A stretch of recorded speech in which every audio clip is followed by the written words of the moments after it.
I just saw this woman's face like drop, and she was like, right, I'm going to need you to take your daughter to A&E straight away. Take this form, and this form had like big red letters on it, like it said emergency, see now, blah blah. You just need to go and take your daughter to A&E right now. Hey everyone, if you're new here, welcome, and if you're not new here, welcome back to another episode of The First Flare. It's a series I created for You Look Okay to Me, where I speak to people with chronic illnesses about their first flare, obviously. Hello everyone, Jameisha from the edit process here.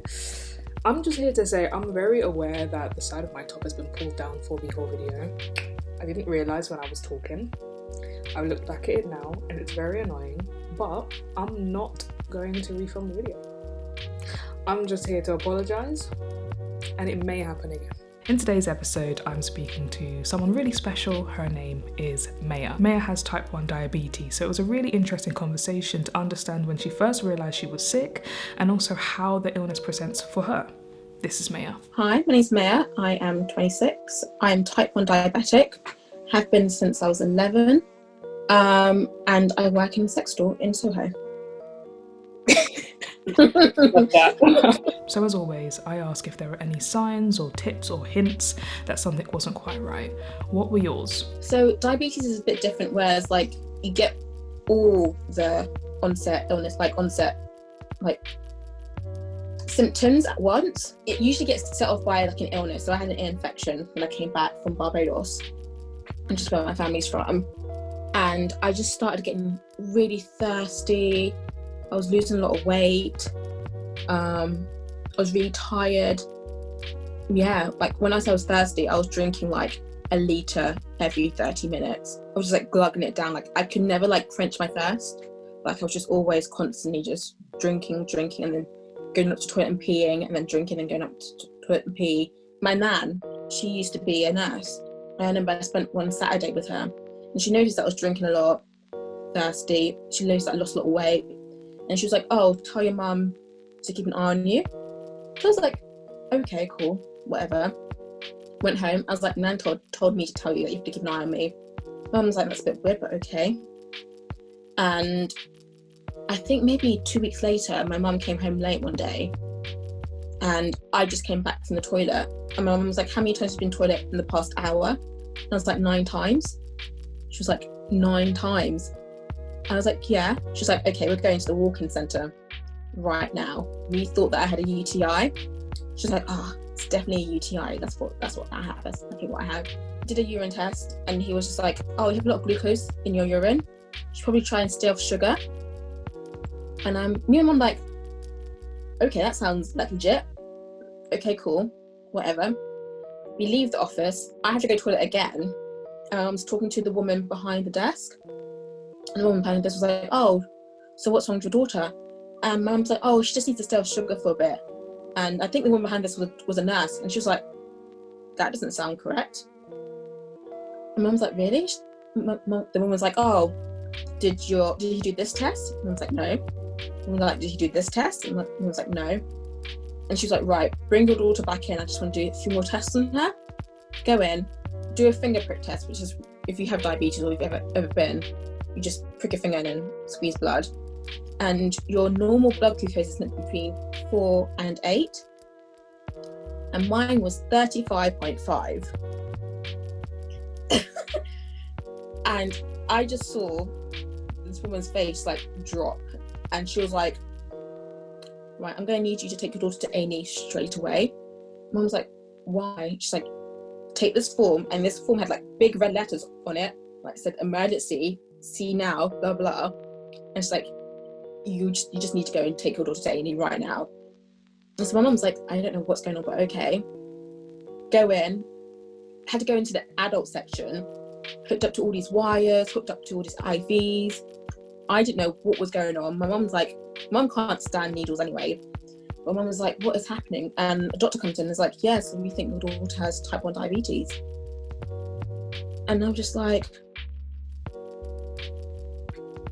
really? Shout out to nurses though. Shout out to nurses, because nurses of colour as well. Yes. Because there was a black nurse who was just like, that's not right. That doctor must have been like a new doctor or student doctor, because how can you say to someone, stay off sugar.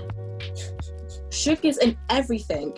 We laugh about it now, but can you imagine if we just went home and I was like, okay, can't have sugar? I would have died, basically. Now, I know the concept of the first flare might be a little bit different for some people with type 1 diabetes, but could you tell me the first time you had a major period in your condition where you were like, damn, this is serious, I'm not very well? This is when I was probably 14, 15. And to be fair, I was not a good teenager. I wasn't doing my injections every time. I wasn't doing blood tests every day. But my nurse sat me down one day. My diabetic nurse was like, you need to look after your body because otherwise it will fully like screw you over in the future. So I was like, okay, yes, I'm going to do my injections. I'm going to do all this stuff. And then I think I was doing work experience at Waterstones, and I was working in the children's section, and I must have caught a cold from a child. And because I don't have an immune system, everything that hits me like twice as hard. As the week was going on, I felt myself getting iller and iller and iller, and my blood glucose was going higher and higher and higher. And I was like, what is going on? And it got to like a Friday, and I just had to be sent home early, and I had to, and then at the end, I had to like call the ambulance, be like, I'm not well. Call the ambulance, they get here, they're like, oh, who's ill? I'm like, I'm ill. They're like, you don't look like you're ill. And I was like, check my blood sugars, and I promise you, I'm ill. They're like, okay, we'll check your blood sugars. 28.8. And they were like, yeah, no, we need to rush you to A&E right now. And I was like, thank you, lead the way. This is the time I think bird flu was a thing as well. Do you remember bird flu? Yeah, this is when bird flu was a thing. And so they were just like, okay, your temperature's high, you have all the symptoms, blah, blah. We think it's just a cold, but we need to keep you in overnight, because I had gone into DKA, which is when my blood turns acidic and slowly shuts down my organs one by one. And so they had to keep me overnight just to control that. And I was in the hospital room with my dad, fine. And then the next morning they come in, all masks, in like full PPE, and just like, yeah, you can't leave. You're in quarantine now. We think your daughter has bird flu. And me and my dad were like, what? That was the first time that my diabetes had gotten so out of control.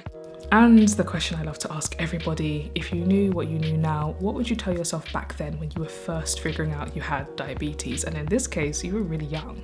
Firstly, listen to your doctors and your nurses. They want the best for you.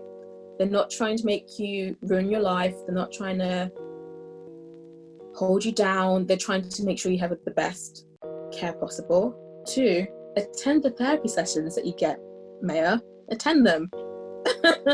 I don't know if you know this, but if you get diagnosed with a chronic illness when you're younger, I don't know if it's still a thing now, but you used to be given a therapist.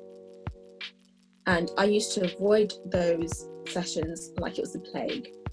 If I just took those therapy sessions when I was 13, 14, 15, I feel like I would have been in a much better mental state when I went to university than when I was before it.